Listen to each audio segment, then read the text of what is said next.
Friends, अगर आप 31 जुलाई से पहले अपना इनकम टैक्स रिटर्न फाइल नहीं कर पाए हैं तो अब आपके लिए कौन सी डेट एप्लीकेबल है और कौन सी डेट से पहले आपको इनकम टैक्स रिटर्न फाइल करना है वो आज हम इस वीडियो में देखेंगे। अगर आपने आईटीआर की डेडलाइन मिस कर दी है, दैट इज 31 जुलाई 2024, तो अब आप यहाँ पे अगर देखते हैं इनकम टैक्स पोर्टल पे डाउनलोड सेक्शन में आपके लिए असेसमेंट ईयर 24-25 की कॉमन ऑफलाइन यूटिलिटी अवेलेबल कर दी गई है। 1 अगस्त से ही अवेलेबल है, ITR 1 to ITR 4। ठीक है, आप यहाँ से यूटिलिटी डाउनलोड करके अपना ITR फाइल कर सकते हैं। अब इसमें आपको लेट फीस लगेगी क्योंकि आपने 31 जुलाई डेडलाइन होती है, उसके पहले आपने रिटर्न फाइल नहीं किया होगा। ओके, अब 31 जुलाई के बाद क्योंकि आपकी अगर नॉन ऑडिट केस है तो 31 July was the last date to file the income tax return. अगर ऑडिटेड केस है तो 31 अक्टूबर डेट है। ठीक है, तो उसमें तो कोई टेंशन नहीं है, अभी भी आपके पास टाइम है। लेकिन अगर आपका नॉन ऑडिट केस था और आपको 31 July was the due date और आपने उसके पहले रिटर्न फाइल नहीं किया है तो अब आपके पास 3 ऑप्शन है। एक्चुअली एक ही ऑप्शन है जो होता है बी रिलेटेड रिटर्न का, लेकिन आपने ऑलरेडी कोई रिटर्न फाइल कर दिया है और आपको अगर उसमें कुछ करेक्शन करने हैं, उसकी कुछ रेक्टिफाई करना है तो आप अपना रिवाइज रिटर्न फाइल कर सकते हैं बिफोर 31 दिसंबर। ठीक है, तो आप करेक्शन कर सकते हैं। लेकिन अभी जो आपके पास ऑप्शन है वो है बी रिलेटेड रिटर्न फाइल करने का। आप 31 दिसंबर से पहले अपना बी रिलेटेड रिटर्न फाइल कर सकते हैं। लेकिन यहाँ पे क्या होगा, आप सिर्फ न्यू टैक्स रिजीम में ही अब आपका रिटर्न फाइल कर पाओगे क्योंकि ओल्ड टैक्स रिजीम का सिलेक्शन आपको अब नहीं मिलेगा, आप उसमें ऑप्ट नहीं कर पाओगे।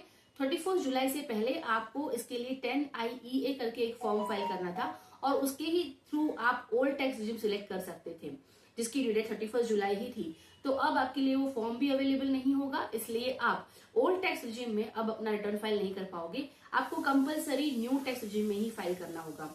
तो ये एक लॉस आपके लिए हो सकता है अगर आपके लिए ओल्ड टैक्स रिजीम बेनिफिशियल था लेकिन फिर भी आप ओल्ड टैक्स रिजीम सिलेक्ट अभी नहीं कर पाओगे। ठीक है, रिवाइज रिटर्न तो मैंने जैसे आपको बोल दिया कि आपने 31 जुलाई से पहले रिटर्न तो फाइल कर दिया, लेकिन आपको अगर उसमें कुछ करेक्शन करने हैं तो आप रिवाइज रिटर्न फाइल कर सकते हैं।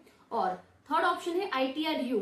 अगर आप बी रिलेटेड रिटर्न के बाद भी मतलब 31 दिसंबर तक भी रिटर्न अपना फाइल नहीं कर पाए बी रिलेटेड रिटर्न, तो आप बाद में ITR U फाइल कर सकते हैं। लेकिन उसमें एक प्रॉब्लम क्या है कि आप वहां पर रिफंड क्लेम नहीं कर पाओगे। अगर आपकी टैक्सेबल इनकम है और आप कुछ टैक्स पे करना चाहते हैं तभी आप ITR U फाइल कर सकते हैं। तो ये आपके लिए कुछ ऑप्शन है to file the income tax return after 31 July अगर आपने वो डेडलाइन मिस कर दी है। ठीक है, अब आपको ये जो बी रिलेटेड रिटर्न फाइल करना होता है वो सेक्शन 139(4) में फाइल करना होता है। ठीक है, बी रिलेटेड रिटर्न का सेक्शन 139(4) है। यहाँ पे आपको 31 दिसंबर 2024 से पहले ITR फाइल करना होगा। अब यहाँ पे कुछ लॉसेस है बी रिलेटेड रिटर्न के जो हम देख लेते हैं। सबसे पहले तो मैंने आपको ऑलरेडी डिस्कस कर दिया कि आप ओल्ड टैक्स रिजीम ऑप्ट नहीं कर पाओगे, तो ये एक सबसे बड़ा लॉस है। अगर आपके लिए ओल्ड टैक्स रिजीम बेनिफिशियल था तो आपके लिए लॉस हो सकता है। दूसरा, अब आपको लेट फीस एप्लीकेबल होगी। आपने अगर बी रिलेटेड रिटर्न फाइल कर रहे हो तो लेट फीस लग जाती है। इंटरेस्ट भी एप्लीकेबल होता है, टैक्स पेमेंट अगर आप करते हैं तो वहां पे आपको इंटरेस्ट भी एप्लीकेबल हो सकता है।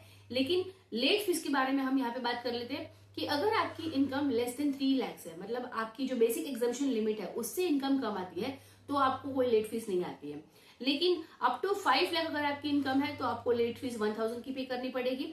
और अगर आपकी इनकम अबाउ 5 लाख है तो आपको 5000 का लेट फीस पे करना पड़ेगा। ठीक है, तो ये लेट फीस आपको एप्लीकेबल हो जाएगी। अब नेक्स्ट, आपके लॉसेस आप कैरी फॉरवर्ड कर नहीं पाओगे। एक तो न्यू टैक्स रिजीम में वैसे भी ज्यादा कोई ऑप्शन नहीं है, लेकिन फिर भी कोई भी लॉसेस अगर हो गए आपके तो आप कैरी फॉरवर्ड नहीं कर पाओगे अगर बी रिलेटेड रिटर्न फाइल करते हैं तो।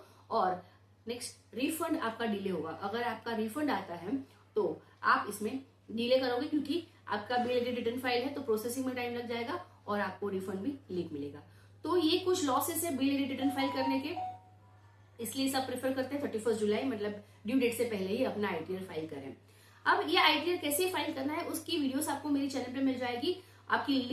आपको उसकी लिंक भी डिस्क्रिप्शन में प्रोवाइड कर दूंगी मैं, आप डिस्क्रिप्शन जरूर देख लीजिए। अगर आपको कुछ क्वेरीज है तो आप मुझे कमेंट सेक्शन में पूछ सकते हैं या फिर मेरा टेलीग्राम ग्रुप ज्वाइन कर सकते हैं, वहां पे भी हम क्वेरीज डिस्कस करते हैं नॉर्मली।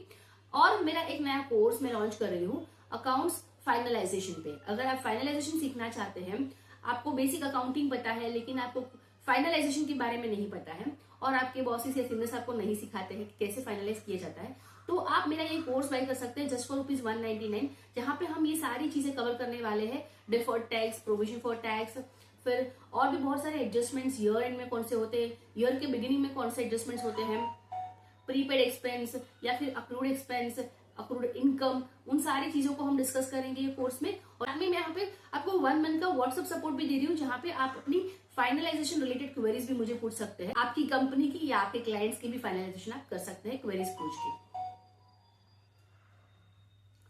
और तो कोर्स के लिए आप मुझे नीचे मैंने आपको लिंक दी है डिस्क्रिप्शन में, वहां से कांटेक्ट कर सकते हैं और डिटेल जान सकते हैं कोर्स की, और वहां से एनरोल कर सकते हैं कोर्स को। तो थैंक यू सो मच। अगर वीडियो अच्छी लगी तो इसे लाइक कर दीजिए, शेयर कीजिए, कमेंट कीजिए और मेरे चैनल को सब्सक्राइब कर दीजिए अगर आपने अब तक सब्सक्राइब नहीं किया है तो। Thank you so much for watching this video.